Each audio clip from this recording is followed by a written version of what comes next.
experienced. Our Max Darrow spoke with an Army vet who reflected on his painful exit from the service and some redemption years later.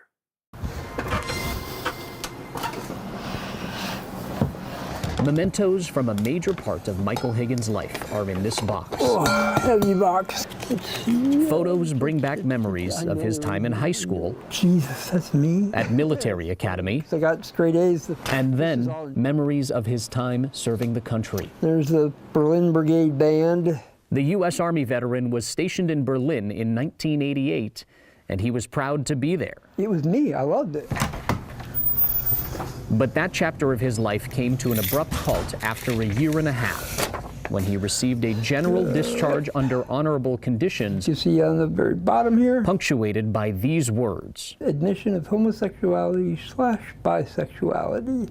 On his DD-214. And then I was kicked out for being gay. At that point in history, military policy explicitly banned gay people from serving. I was actually read my Miranda rights in Berlin, Germany, for being gay. Think about that. I was getting death threats from the guys that were willing to save my life the day before they found out I was getting kicked out for being gay. Higgins wasn't the first and certainly wasn't the last service member to have this experience. 3 years later, President Bill Clinton announced a Don't Ask, Don't Tell, hoping to find compromise in the fight over the military's ban on gays and lesbians. It is not a perfect solution.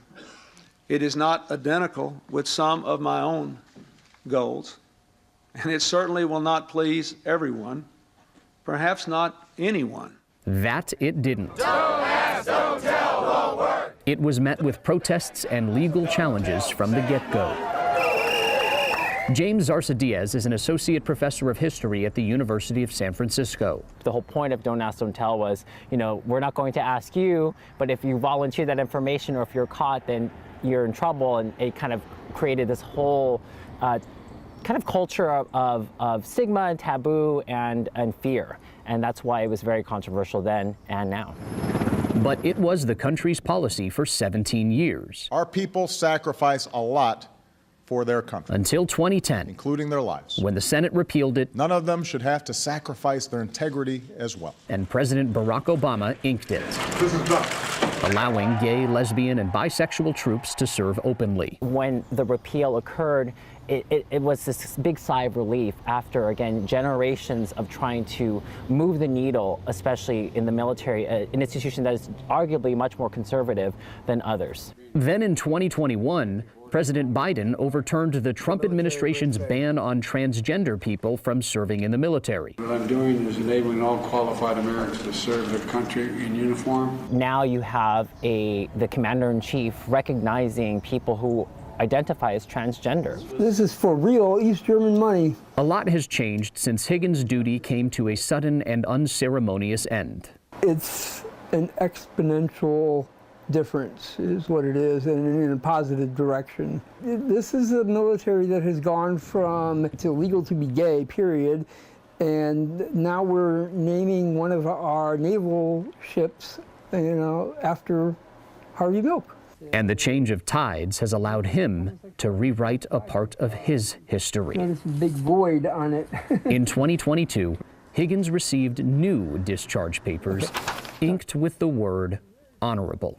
I was happy. It's the way it should be, because I did serve this country honorably. I didn't do anything wrong. Big picture, he says more can still be done. There's always room for improvement, right? Yeah. And again, that's going to be through education. We got to educate, and we should be all treated with respect and dignity, and that's really what it's about. But he's grateful to see how much has changed since his days as a young man in uniform.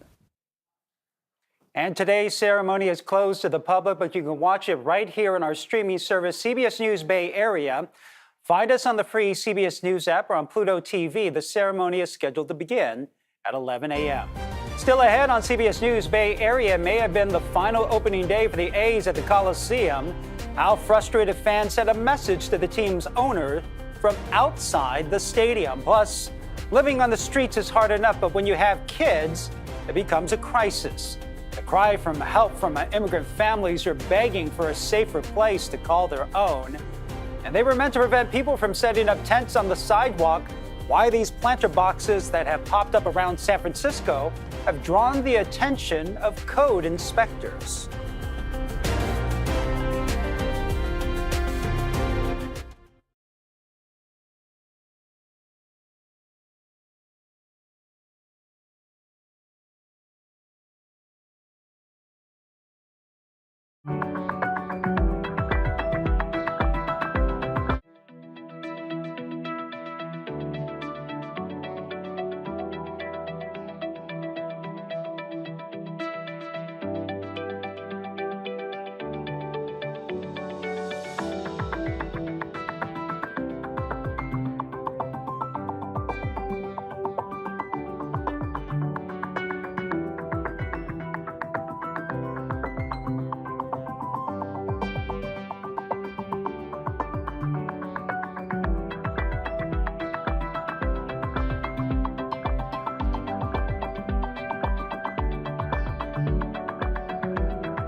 It is cloudy and it is wet out there today in our forecast. It's a first alert weather day as this storm system is moving its way in from offshore all throughout the afternoon hours today, early morning hours tomorrow, but it continues to track to the south heading into this weekend. So by Sunday, we are left with drier conditions just in time for Easter. We have to get through today first, though, and this is the bulk of that storm that we see right here into that 2 o'clock hour. Chances of thunderstorms are definitely possible along our coastline, moving off into the east into that 4 o'clock hour.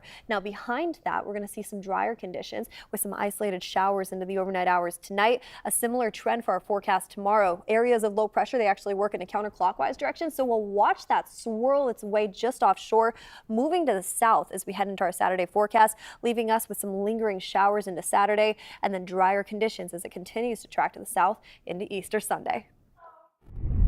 Well, you can make the argument that Oakland A's fans are some of the most loyal in all of baseball, just not to the people who run the team. And they made that loud and clear when they showed up in force on opening day, but stopped short of walking into the ballpark. This is what the crowd actually looked like inside the Coliseum.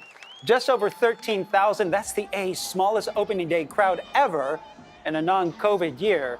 It was pretty clear from early on that the party was outside the park, except this wasn't just a party. Andrea Nakano tells us it was a protest meant to send a message straight to the top. It's a feeling that is somewhat hard to describe. It's a lot weird. It's like weirder than weird. I am a diehard Raider fan, so I've been here before. And it really breaks my heart. Alexandria and Melissa are sisters that have been coming to the Coliseum since they were babies, thanks to their grandfather. They are among the thousands of fans who boycotted the game. We're gonna not go inside. It's gonna be hard, but no, I'm not going inside. We're gonna hang out in the parking lot for a little bit and then go home. I want to because I want to go home. That's home. That's our cement castle. As the first pitch was thrown out, these dedicated A's fans took part in the block party tailgate to protest the team's plans to relocate to Las Vegas. There were DJs, live bands, and even a Down the Clown carnival game. I think it's half celebration and maybe half the beginning of a funeral, right? A long goodbye. But there were fans that could not resist being back at the ballpark. This isn't a typical opening day crowd, but fans rooted for their team and kids got to see their favorite mascot, Stomper. Unfortunately, John Fisher is who he is, but I love the players. I love Oakland A's baseball, and I'm going to be here until they're gone for good. This is roughly Brandon's 20th time attending the home opener, a tradition that will end with him. It's sad that I won't be able to bring my kid to the Coliseum. That's always something I always wish I could do, but they'll never get to appreciate excuse my language, the hole that the Coliseum is, but it's our hole, and that's why it's so great. While there was a somber feeling throughout the night, the Moran family brought the party to the parking lot. There's 3 holidays, Christmas, Thanksgiving, and this.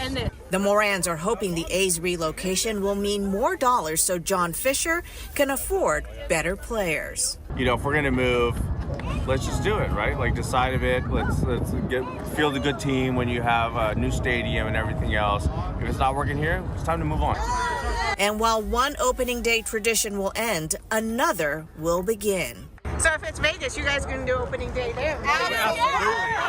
Absolutely. But there are fans that say their love for baseball will end here in Oakland. Keep the A's in Oakland. Stay in Oakland. Sell the team. Well, on any given day, you may pass families on the streets of San Francisco with small kids, totally unaware that they have nowhere to sleep at night. Homelessness is a serious challenge for immigrant families, especially some of whom come to San Francisco because of its sanctuary city designation. In 2022, SFUSD identified more than 2,400 homeless students in the district. Some may live in cars, on the street, or in emergency family shelters. Well, earlier this month, Supervisor Asha Safai introduced resolutions urging the city to do more to get them off the street and into shelter faster. Our Sarah Donchi spent a few days with a homeless family from El Salvador, and they told her about their struggle to get a roof over their children's heads. Hours of washing clothes, shoveling them into the dryer, then folding shirt after shirt. It's the kind of chore most of us drag our feet through every week. But for Carla, this is more like a vacation. Sé que a veces es muy complicado andar para arriba y para abajo por el frío. Aquí estoy un poco más segura. Carla, her husband Jose, and their 4 kids are homeless. They fled violence in their native El Salvador 7 months ago and have been living inside a San Francisco school packed in with some 60 other people. It's being used as one of the city's emergency shelters for immigrant families. Como lo dicen, es un shelter de emergencia, no es un shelter estable. Yo llevo 6 meses con mi familia acá y he buscado por todos los medios querer salir para algo, pero lastimosamente no hay. Every day, the families are kicked out of the shelter at 6 a.m., left to walk the streets. They have nowhere to go and have used bus stops and city parks as places to rest. They can't go back inside until the evening for their one meal of the day, a hurried shower, and some sleep on cots on the floor of the school's auditorium. And even when they can finally lay their heads down, there are other worries. Lately, they say, multiple people in the shelter have gotten violently sick, including their 6-year-old daughter, who ended up in the hospital with an infection. Fue muy difícil porque mientras mi hija estaba en el hospital, estaba yo con ella, mi esposo con mis otros 3 hijos, pues tuvieron que buscar de una ayuda de un señor de la iglesia que les diera por lo menos donde pasar en un carro. Entonces, porque ellos tenían temor también de regresar. The children were afraid of getting sick like their sister. Families like Carla's feel they're stuck in a loop, unable to get housing or even a hotel voucher. And advocates like Matt Alexander from Faith in Action, who are helping immigrant families like Carla's, say their struggle is not unique. What we're seeing is that families go to the access point and are told there's no resources. We can't help you, right? They're left on the street. I mean, that's happened over and over and over again. The city's designated family shelters are full with waiting lists, and advocates say there's too much red tape to get families the help they need when they need it. You go through this 90-minute intake process, and at the end of the time, they said to the families, you haven't been homeless for long enough. You don't have enough points in the system. Here's some Muni tokens. Good luck. A little luck and a leg up is what Carla is praying for. Yo les pidiera a la ciudad, ¿verdad? Como una ciudad santuario que es, porque por eso decidimos venirnos a San Francisco para estar más protegidos. Que nada más se pongan en el lugar de nosotros y que nos apoyen. There is a lot at stake for Carla. A roof over their heads means more than just a place to stay warm and dry. It is the only way to give her kids a shot at a good life. And the Department of Homelessness and Housing Services told us in a statement they fund thousands of spaces in shelters, transitional housing, and long-term rental vouchers, but that more families need help and that they are getting ready to expand their hotel voucher program so that more families can get off the street while they wait for spots to open up. Still ahead, the recent turbulence at Boeing leads to a shuffle at the top. A professor from UC Berkeley joins us to talk about the CEO's resignation and what this means for the company. And a reminder, you can stream CBS News Bay Area wherever, whenever. Catch all of our live newscasts plus news and weather updates throughout the day. Find us on the free CBS News app or on Pluto TV.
It's a first alert weather day here in the Bay Area. Heading into this afternoon, we can see gusty conditions anywhere up to around 45 miles per hour along our coastline. And to add to that, we're also going to be dealing with some rainy conditions into the evening hours tonight. Now, daytime highs reflect this system moving in from the north, too. We're only topping off in the 50s heading into this afternoon near Oakland, San Francisco. Half Moon Bay is a good example of some of the worst conditions we're going to see this afternoon because that storm moves in from our coastline and then it slowly dies down the more inland it gets. So taking a quick look at what we're expecting into this afternoon, Futurecast shows light to moderate rain widespread throughout the Bay Area just before lunchtime, and then we could even see some isolated thunderstorm activity sweeping in our coastline into the afternoon hours today, closer to around 4 or 5 o'clock. That continues to move to the east. We're left with isolated showers into the overnight hours tonight. The center of that area of low pressure is sitting just offshore, so it continues to swing in some more showers into our Saturday forecast, and then luckily it moves to the south, and by Sunday we're left with drier conditions just in time for Easter. Well, we've been talking about the problems at Boeing for a few weeks, and now there's been a shakeup at the top. Earlier this week, Boeing CEO Dave Calhoun announced he will step down later this year. The FAA has been pressing for changes following a string of safety issues on Boeing-made commercial jets. Boeing's chairman and the head of the commercial airplane unit say they will also step down. And joining me now is global strategist Dr. Olaf Grope with the UC Berkeley Haas School of Business. So, what does this departure of its CEO actually mean for Boeing? Well, look, the board has finally had enough, right? There is an expiration date on a CEO managing change. And clearly, the clock of Dave Calhoun and Stanley Deal have expired. Even the chairman, Larry Kellner, is stepping down now. They were under a lot of pressure. A union of 30,000 people, 32,000 people, approached the board directly saying, we want representation on the board. Customers, airline customers, went straight to the board, bypassing C-level management. Clearly, that was an indication that confidence in the C-level had waned, and the board had to take decisive action, especially if you figure that Boeing's reputation and all these pending orders are at stake here. So this was probably at the right time, if not already a little bit overdue.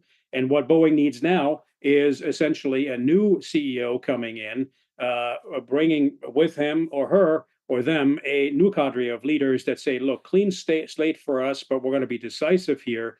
We're going to lead from the front. We're going to bring people with us, but we're also, make no mistake about it, bring in some very heavy duty change, knowing that they've got a quarter or two, maximum a year to make very substantial cultural change. And that's a very tall order, as we say in strategy. Culture eats strategy for lunch. So I'm rooting for them, but it's going to be a hard haul. Yeah, definitely a lot of challenges for that new leadership moving forward. Okay, turning to Apple, which is at the center of an antitrust lawsuit by the feds, accusing the company of trying to monopolize the smartphone market. So how is this lawsuit going to impact iPhones and big tech in general? Yeah, this is an interesting case because it is not squarely resting on economics, but the DOJ is also making the case that there is a psychological and social impact flowing from Apple's alleged rather restrictive practices. In fact, what Apple is doing is straight out of the playbook of a platform strategy, which is customer lock-in with a lot of cool features and a lot of services and insights generated and experiences had across different devices and different apps. And for as long as customers are happy, then that works really well. But when customers start to complain in droves, as they are starting to now with Apple, because there are class action lawsuits pending on this as well, it's a very dangerous mix. Apple is, of course, king of the hill in terms of valuation, but that could still swing the other way. So we're going to have to see if on legal grounds it can hold. On public grounds, I would be very concerned if I were Tim Cook. Yeah, anyone who knows or has a friend with an Android and you text them, you get that green text back. You know what we're talking about here. Finally, an electric vehicle startup is on the brink of bankruptcy. We're talking about Fisker. Is this a speed bump for the EV market, or what's happening here? No, it's a structural bump. It's a pretty big bump. We're seeing, I think, the beginnings of a shakeout in the EV industry. And I think Fisker he got caught in the middle of all of it. It was essentially a timing problem. Fisker couldn't get vehicles to market quickly enough because of supply chain issues, regulatory issues. And by the time it had produced 10,000 vehicles, it could only sell about 5,000 because demand had waned.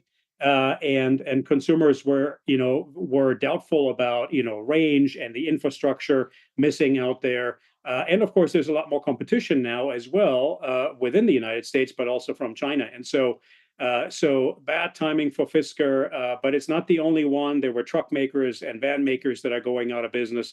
And we'll see where it goes, but there will be a bit of a roll up and a consolidation in the U.S. EV market, I believe. Yeah, so do you think that we'll start seeing a thinning in and out of a lot of these companies that were hoping to be the next big Tesla? I think so. I think Fisker is going to get picked up, maybe by a bigger automaker that can use its assets or bring it to market and bridge some of the cash that Fisker is missing. See, these young companies just don't have enough cash to hang in there in a drought, as it were, on the demand side. And so a big brother, big sister in terms of an automaker is really needed. And that could be really anybody who is diversified and big. Well, always good information, and we know it's a good day because you're here and it's a Friday. So Dr. Olaf Grove, thank you very much with UC Berkeley. Thanks for joining us. Good being with you. Thank you. Have a nice weekend. You too. And coming up our next half hour in CBS News Bay Area, more and more planter boxes are sprouting up all over San Francisco sidewalks. How they're pitting the city against business owners hoping to deter encampments. And today is a day to honor Vietnam veterans. People thank them for their service all the time. And we're going to introduce you to a Bay Area veteran who says he'd rather hear something else.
I'm Ryan Yamamoto. This is A Minute in Oakland. Several major employers are pooling $10 million to try and make downtown safer for their workers. Kaiser, Blue Shield, Clorox, PG&E say the money will beef up security around their offices. Residents in Oakland gathered in support of an elderly Asian woman who was assaulted in her own laundromat. They called on the city to do more to protect their own. The assault happened earlier this month. The attackers were cited for misdemeanors and released. After just 10 weeks at sea, Bay Area crabbers are getting ready to pull their traps. The commercial Dungeness crab season will end on April 8th to protect migrating whales. It started late in mid-January for the same reason. The Bay Area's only primetime newscast at 8, 9 p.m. on the all-new Pix Plus 44 Cable 12. I'm Ryan Yamamoto, and this is The Minute.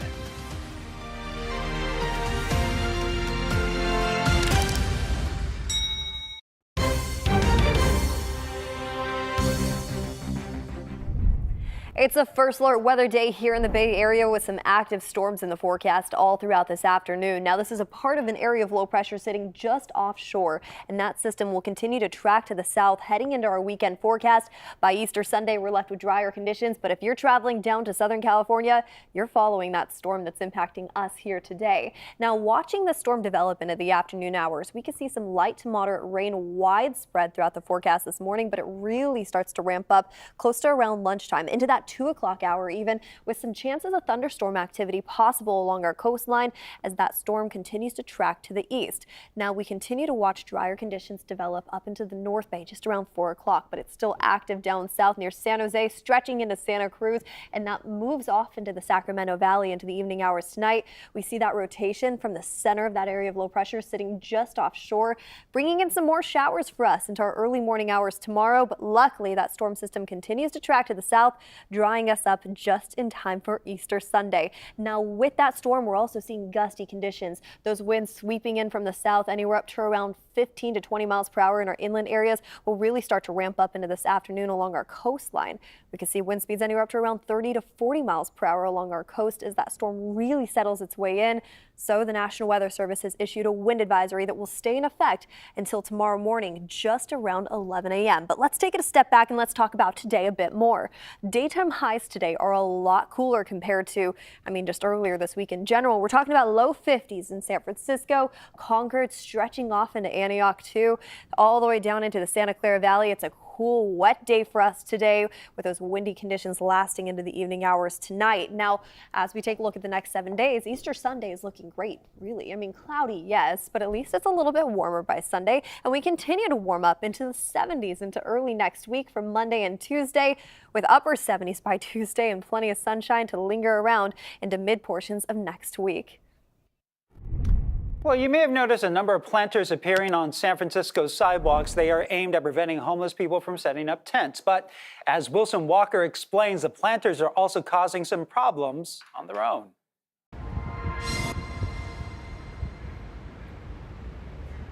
So this is the problem where, they're saying that the width is not, because it's not wide enough. For Vivica Riddell Anderson, the planters were a measure of last resort. We first introduced you to her last summer when the encampment situation on Van Ness and Larch Alleyway was complicating her work at the Pacific Vision Center, helping underserved patients from across California.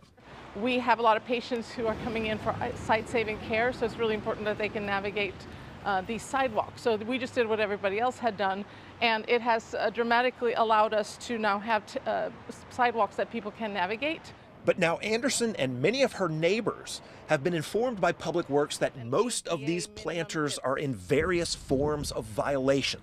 A throughway zone that's less than 72 inches. While those sitting along Van Ness do allow for the specified 72 inches for sidewalk accessibility, the planters here on Larch do not. But as Anderson points out, the sidewalk isn't even that wide to begin with, and the notices also reference what is in or not in the planters themselves. So I'm just thinking, I'm a lawyer, and I find this confusing. Other neighbors have expressed their confusion and frustration. One even responded to the city's notice of violation with this picture showing the planters inaccessible because of an encampment. And it's not just us doing it, it's all around the city, and I think the city allowed for it for many months.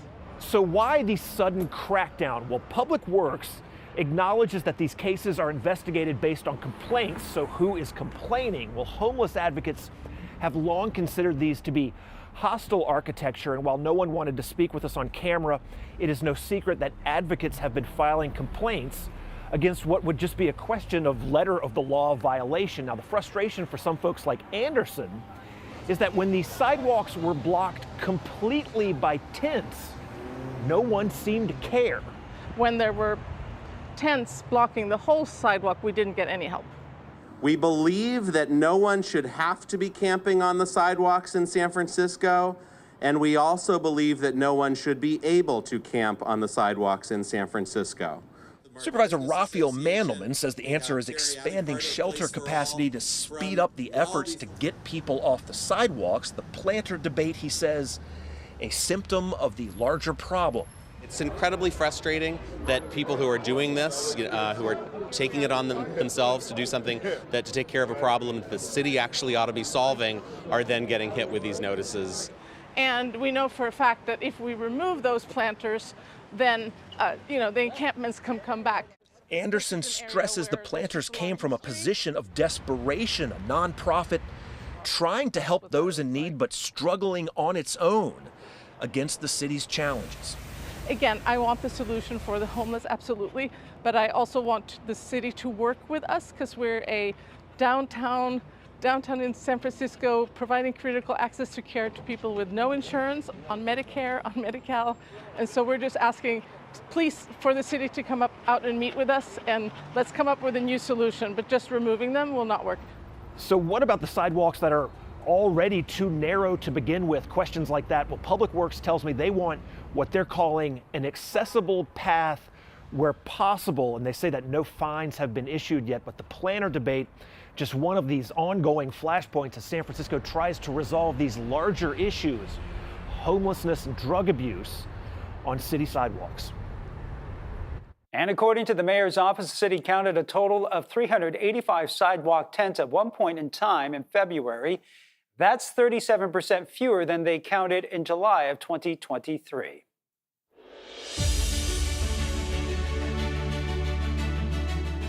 It was a historic sight on the San Francisco Bay as the U.S. naval ship named after gay rights trailblazer Harvey Milk now docked in our waters.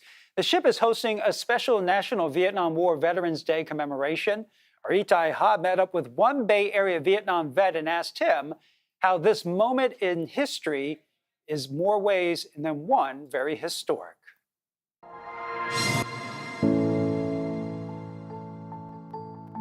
As the saying goes, once a Marine, always a Marine. And no one embodies that more than Bill Peacock. They all got to be straight, got to be absolutely squared away. At 82, he moves a little slower, but his need for perfection is as crisp as ever. How's that? Bill is one of a few good men who served in Vietnam from 1968 to 1969, and one of the lucky ones who made it home. My basic school class, 567, had one of the highest casualty rates of lieutenants in the entire war. But unlike other wars, Vietnam vets didn't return home to ticker tape parades or fanfare. In fact, it took until 1982 for a national memorial to be commissioned, and another 35 years before the government officially declared March 29th as Vietnam Veterans Day. Which is why today, Bill is straightening old medals as he attends his first ever commemoration in San Francisco. It's great that the country recognizes what we did, however many years ago that turns out to be. And although he hears it all the time, he'd rather you not thank him for his service. You prefer another saying? I would much prefer for them to say, thank you for our freedom, because that's what we were there for. We weren't there to wash their windows or mow their lawns or, clean up their bathrooms or something like that. That's service. Military and combat is the real thing. And how can anyone argue with that? And a reminder, today's ceremony is closed to the public, but you can watch it right here on our streaming service, CBS News Bay Area. Find us on the free CBS News app or on Pluto TV. That ceremony is scheduled to start at 11 a.m. Up next, is there a right way to recycle? These young experts have tips on the best ways to help keep our planet alive, but a little trash talk.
It is cloudy and it is wet out there today in our forecast. It's a first alert weather day as this storm system is moving its way in from offshore all throughout the afternoon hours today, early morning hours tomorrow, but it continues to track to the south heading into this weekend. So by Sunday, we are left with drier conditions just in time for Easter. We have to get through today first, though, and this is the bulk of that storm that we see right here into that 2 o'clock hour. Chances of thunderstorms are definitely possible along our coastline, moving off into the east into that 4 o'clock hour. Now behind that, we're going to see some drier conditions with some isolated showers into the overnight hours tonight. A similar trend for our forecast tomorrow. Areas of low pressure, they actually work in a counterclockwise direction, so we'll watch that swirl its way just offshore, moving to the south as we head into our Saturday forecast, leaving us with some lingering showers into Saturday and then drier conditions as it continues to track to the south into Easter Sunday.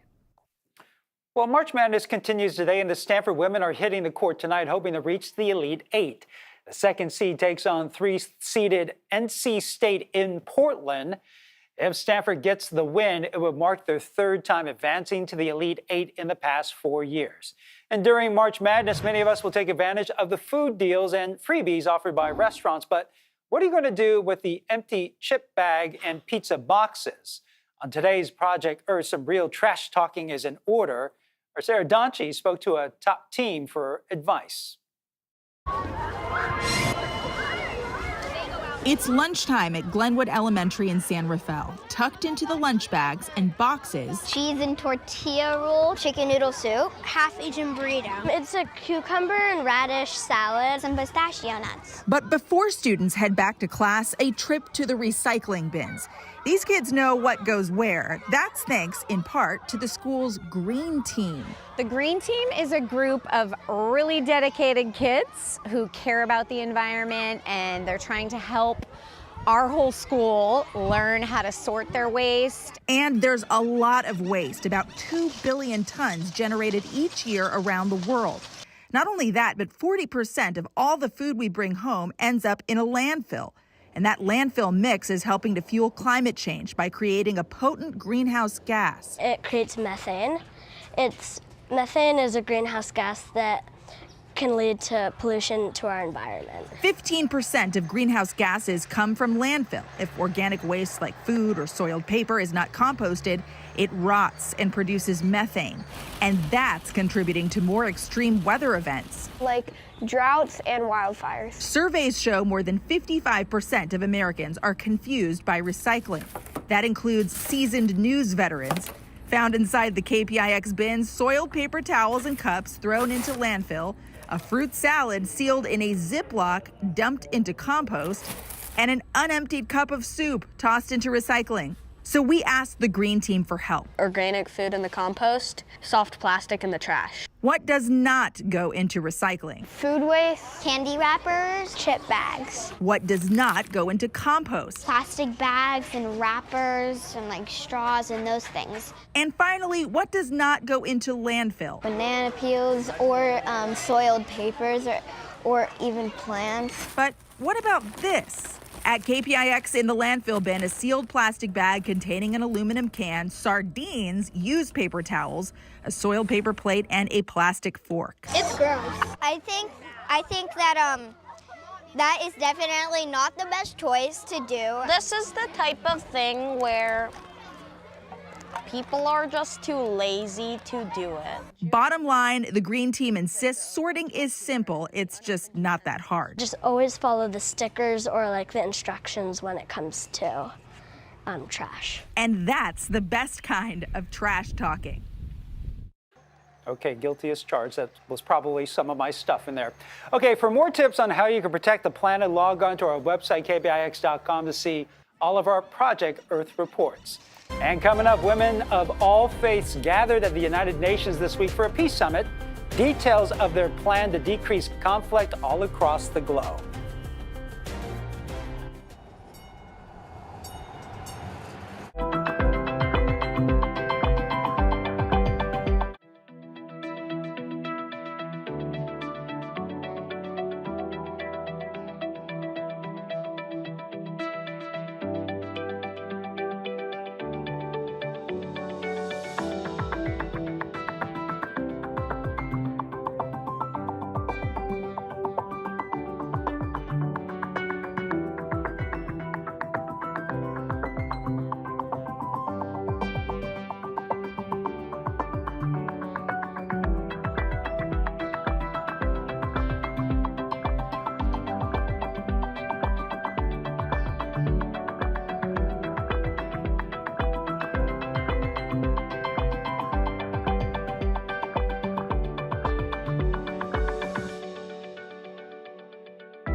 It's a first alert weather day here in the Bay Area. Heading into this afternoon, we can see gusty conditions anywhere up to around 45 miles per hour along our coastline. And to add to that, we're also going to be dealing with some rainy conditions into the evening hours tonight. Now, daytime highs reflect this system moving in from the north, too. We're only topping off in the 50s heading into this afternoon near Oakland, San Francisco. Half Moon Bay is a good example of some of the worst conditions we're going to see this afternoon because that storm moves in from our coastline and then it slowly dies down the more inland it gets. So taking a quick look at what we're expecting into this afternoon, Futurecast shows light to moderate rain widespread throughout the Bay Area just before lunchtime, and then we could even see some isolated thunderstorm activity sweeping in our coastline into the afternoon hours today, closer to around 4 or 5 o'clock. That continues to move to the east. We're left with isolated showers into the overnight hours tonight. The center of that area of low pressure is sitting just offshore, so it continues to swing in some more showers into our Saturday forecast, and then luckily it moves to the south, and by Sunday we're left with drier conditions just in time for Easter.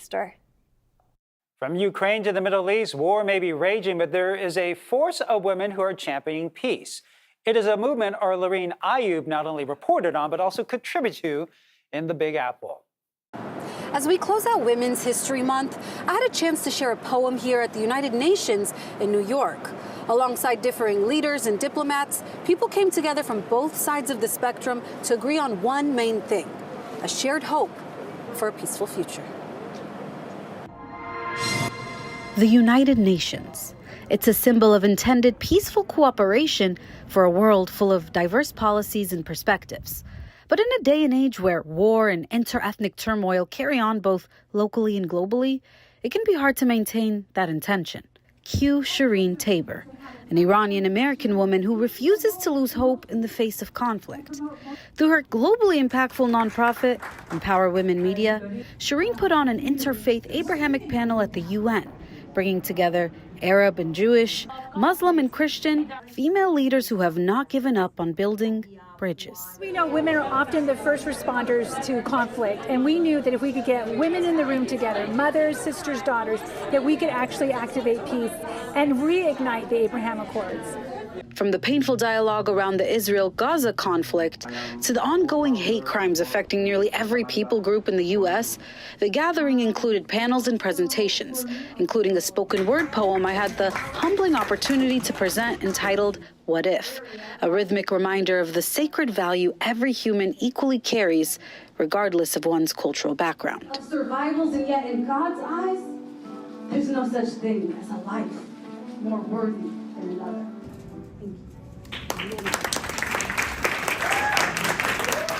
One film featured included a Jewish woman and a Palestinian woman openly sharing their pain from the conflict with one another. Let's have the audacity. I believe that women have to keep contending for peace, because if women don't, who else will do it?